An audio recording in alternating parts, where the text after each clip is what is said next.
Hi hello welcome करछु मोर आउ एक blog को संग माने आज आम बनैबा कलम शाग भजा करवा। कलम शाग पाए मु किछि कलम शाग नैछि।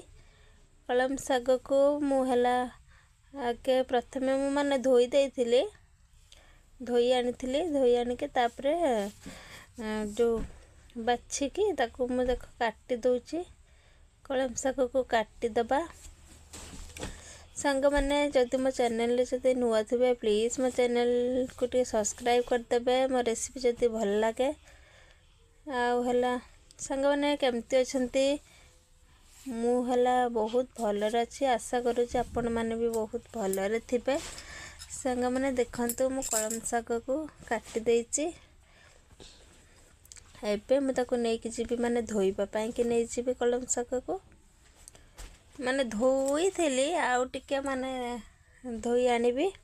प्रथमे धोई थी तापर हला काटी साइला पर भी टिके धोई आनिबा।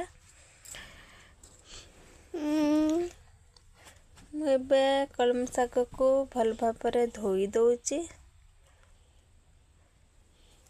एई कलम शागटा हला संग माने कलम शागटा हला माने सुखिला रे जो हुए नी एई सुखिला शाग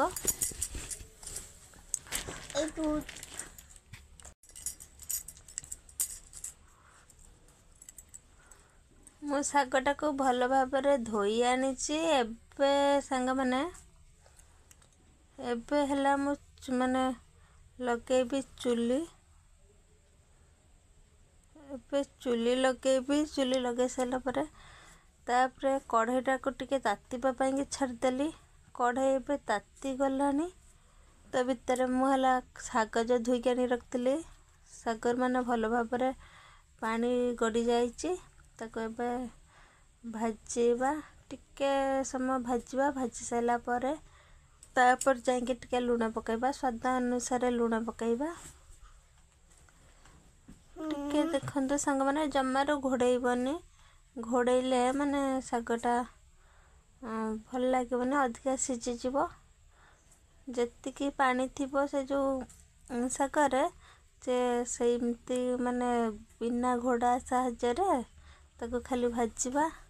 एबे देखंतु मो शाग टिके माने नरमी आसिलानी। एबे जाके आमे लूण पकाइ दबा। जेतिकी लूण पकाइया कथा स्वाद अनुसार लूण पकाइ दबा। आगुरु लूण पकाइले माने लूणिया हेजिबार संभावना थाए।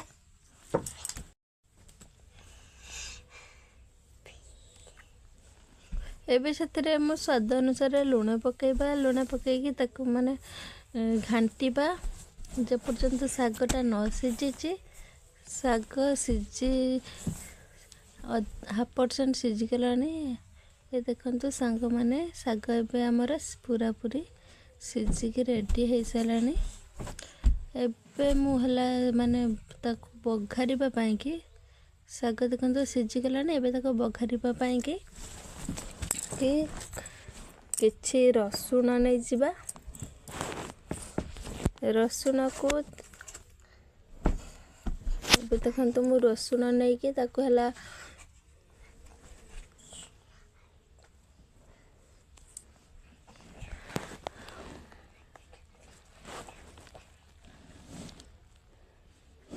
शाग मोर सिझी सारानी। ताको एबे रसुण नै कि मु ग्लास रे कुटी नै छि। रसुणटा को एबे कुटी दबा। दर कुटा करबा संग माने बेसी माने गुंड करिवेनी। रसुणटा को दर कुटा करिकी ताको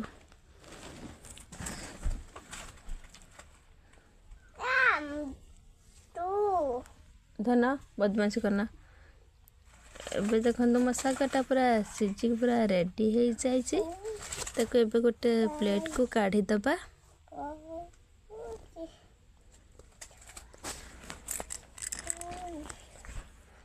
सांग माने प्लीज जदि मो रेसिपी टिके भल लगे ताले लाइक कर देबे। बाबा पार्टी करना लाइक कर दे। देख तो मो पाखर माने तेल पकाई दे कि तापर लंका दिटा भाजी देली। लंकाटा एते जोर फुटिला जे मो ताको थालिया को न काढी कि सेठी की पेल देली।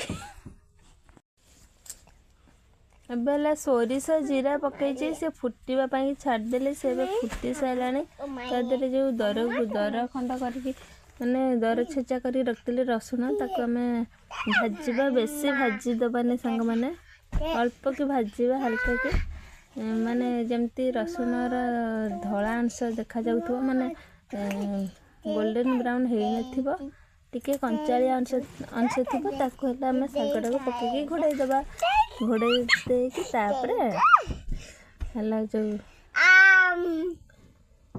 ତାପରେ ଆମର ଘାଣ୍ଟି ଦେବା। ଏବେ ଦେଖନ୍ତୁ ମିକ୍ସ କରିଦେଲି। ଏବେ ଦେଖନ୍ତୁ ହେଇଗଲା ଆମର କଳମ ଶାଗ ଭଜା ରେଡ଼ି। ସାଙ୍ଗମାନେ ପ୍ଲିଜ୍ ରହୁଛି। ଏବେ ଆଉ ନୂଆ ରେସିପି ନେଇକି ଆସିବି। ସାଙ୍ଗମାନେ ରହିଲି, ଜୟ ଜଗନ୍ନାଥ।